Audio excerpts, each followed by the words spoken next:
తయారు చేసుకోవాలో చూద్దాము. టేస్ట్ అయితే చాలా అంటే చాలా బాగుంటాయండి. నోట్లో వెన్నెలా కరిగిపోతాయి, అంత బాగుంటాయి. అలాగే ఈ వెన్నుండల్ని కృష్ణాష్టమి రోజున కృష్ణుడికి ప్రసాదంగా కూడా చేస్తారు. చూసారు కదా ఎంత క్రిస్పీగా ఉన్నాయో. టేస్ట్ కూడా చాలా చాలా బాగుంటాయి. మరి ఆలస్యం చేయకుండా ప్రాసెస్లోకి వెళ్ళిపోదాం.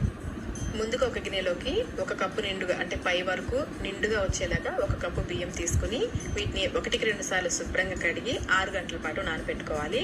నేనైతే ఓవర్ నైట్ నానబెట్టేశానండి. నెక్స్ట్ డే మార్నింగ్ అంతా చూడండి బియ్యం చక్కగా నానిపోయాయి కదా. ఇప్పుడు ఇందులో నీళ్ళన్నీ వంపేసుకుని ఒక కాటన్ క్లాత్ పైన ఈ బియ్యాన్ని వేసి నీడలో ఆరబెట్టుకోవాలి. ఎండలో ఆరబెట్టకూడదండి, నీడలోనే ఆరబెట్టుకోవాలి.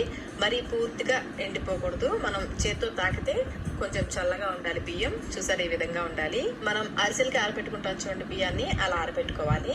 ఇప్పుడు ఈ బియ్యాన్ని మిక్సీ జార్లో వేసి మెత్తగా గ్రైండ్ చేసుకోవాలి. బియ్యం పిండి బాగా మెత్తగా ఉండాలి.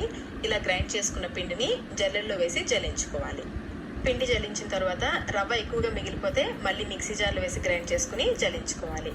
నాకైతే ఎక్కువ రవ్వ మిగలలేదండి. చూసారు కదా ఇంత రవ్వ మాత్రమే మిగిలింది. ఇలా చివరిలో మిగిలిన కొంచెం రవ్వని పక్కన పెట్టేసుకోండి. పిండి చూడండి ఈ విధంగా బాగా మెత్తగా ఉండాలి. ఒకవేళ మీకు తడి పిండి వద్దనుకుంటే పొడి బియ్యం పిండితో కూడా ఈ వెన్నుండలు చేసుకోవచ్చు. 2 కప్పుల పొడి బియ్యం పిండి తీసుకోవచ్చు. ఇప్పుడు ఇందులో 2 చిటికెల ఉప్పు, అలాగే 1/2 కప్పు వెన్న, రూమ్ టెంపరేచర్ లో ఉన్న 1/2 కప్పు వెన్న వేసుకోవాలి. మనం తీసుకున్న 1 కప్పు బియ్యానికి 1/2 కప్పు వెన్న కరెక్ట్ గా సరిపోతుంది.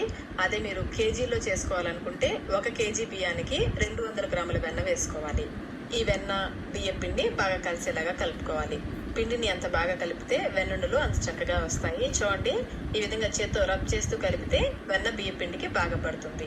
ఇలా కలుపుకున్న తర్వాత ఇందులో కొంచెం పచ్చిపాలు, కాచిన పాలు కాదు పచ్చిపాలే కొంచెం కొంచెం వేసుకుంటూ కలుపుకోవాలి. ముందైతే నేను 2 టేబుల్ స్పూన్ల పాలు పోస్తున్నాను. తడిపిండి కదా, ఇందులో ఎక్కువ పాలు పట్టవండి. 2-3 టేబుల్ స్పూన్ల పాలు అయితే సరిపోతాయి. ముందే ఎక్కువ పోసేసారంటే పిండి పలచగా అయిపోతుంది. చూసుకుంటూ కొంచెం కొంచెం పోసుకుంటూ కలుపుకోవాలి.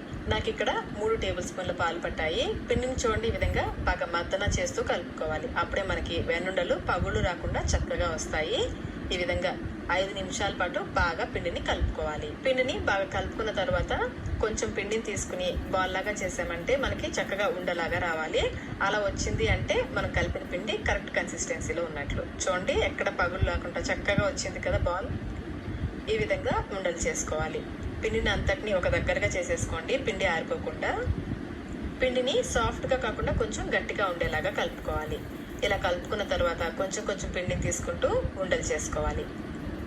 మధ్యలో గ్యాప్స్ లేకుండా కొంచెం గట్టిగా నొక్కుతూ ఈ విధంగా రోల్ చేస్తూ ఎక్కడ పగులు రాకుండా ఉండలు చేసుకోవాలి. చూడండి చక్కగా వచ్చిందో కదా. ఇలాగే మిగిలిన పిండి అంతటితో ఉండలు చేసుకోవాలి. కొంచెం పిండిని తీసుకుని ముందులా కొంచెం లైట్ గా ప్రెస్ చేసి రోల్ చేసామంటే మధ్యలో గ్యాప్స్ రాకుండా చక్కగా వస్తాయి ఉండలు. ఇలాగే అన్ని చేసుకున్న తర్వాత ఈ ఉండలు ఆరిపోకుండా మూతతో కవర్ చేసుకోవాలి. కొన్ని ఉండల్ని ఈ విధంగా చిన్న ప్లేట్లో వేసుకుంటే నూనెలో వేసుకోవడానికి ఈజీగా ఉంటుంది. ఇప్పుడు డీప్ ఫ్రైకి సరిపడా నూనెని పెట్టి మీడియం ఫ్లేమ్లో నూనెని కాగనివ్వాలి. నూనె మరీ వేడెక్కిపోకూడదు, మీడియం హీట్లో ఉండాలి. ఇలా కాగిన తర్వాత కొన్ని వెన్నుండల్ని వేసుకుని వేయించుకోవాలి. వేసిన వెంటనే కదపకుండా 1 లేదా 2 నిమిషాల పాటు ఆగిన తర్వాత నిదానంగా కదుపుకుంటూ అన్ని వైపులా కూడా మంచి రంగు వచ్చేంత వరకు మధ్య మధ్యలో కలుపుకుంటూ వేయించుకోవాలి. ఫ్లేమ్ మీడియంలోనే ఉండాలి. హైలో పెట్టేశారంటే పైన రంగు వచ్చేస్తుంది, లోపల ఉడకదు. ఇలా మధ్య మధ్యలో కదుపుకుంటూ మంచి గోల్డెన్ బ్రౌన్ కలర్ వచ్చేంత వరకు వేయించుకోవాలి. చూడండి వెన్నుండలు చక్కగా వేగాయి కదా. ఈ విధంగా లైట్ గోల్డెన్ బ్రౌన్ కలర్ వచ్చేంత వరకు వేయించుకోవాలి. ఇవి నూనెను కూడా ఎక్కువగా పీల్చుకోవు. ఇలా వేయించుకుని నూనెలో నుంచి తీసేసుకోవాలి. ఇదే విధంగా మిగిలిన వెన్నుండలన్నీ వేయించుకోవాలి. మీడియం ఫ్లేమ్లోనే మధ్య మధ్యలో కలుపుకుంటూ లైట్ గోల్డెన్ బ్రౌన్ కలర్ వచ్చేంత వరకు వేయించుకోవాలి. చూడండి చక్కగా వచ్చాయి కదా. ఇలా అన్ని వేయించుకుని ఒక గిన్నెలో వేసి పక్కన పెట్టేసుకోండి. ఇప్పుడు పాకం కోసం గిన్నెలో 1/2 కప్పు తురిమిన బెల్లం, 3 టేబుల్ స్పూన్ల నీళ్లు పోసి బెల్లాన్ని కరిగించుకోవాలి.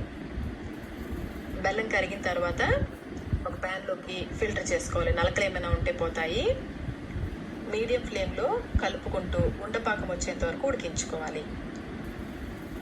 ఈ విధంగా బాగా దగ్గర పడిన తర్వాత ఒకసారి పాకాన్ని చెక్ చేసుకుందాము. ప్లేట్లో కొన్ని నీళ్లు పోసి ఈ పాకం వేసి చూస్తే మనకి సాఫ్ట్ బాల్ లాగా రావాలి. ఇలా వచ్చింది అంటే పాకం కరెక్ట్గా వచ్చినట్లు. ఈ విధంగా సాఫ్ట్గా ఉండాలి. మనం బెల్లం గవ్వలకి పాకం ఎలా పట్టుకుంటామో దీనికి కూడా సేమ్ అదే పాకం అండి, లేత ఉండపాకం.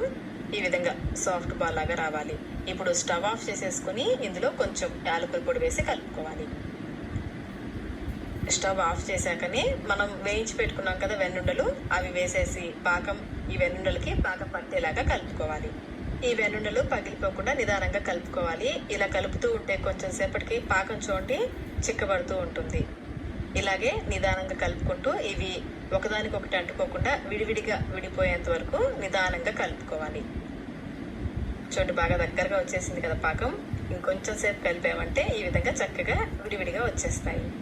అంతేనండి, ఎంతో కమ్మని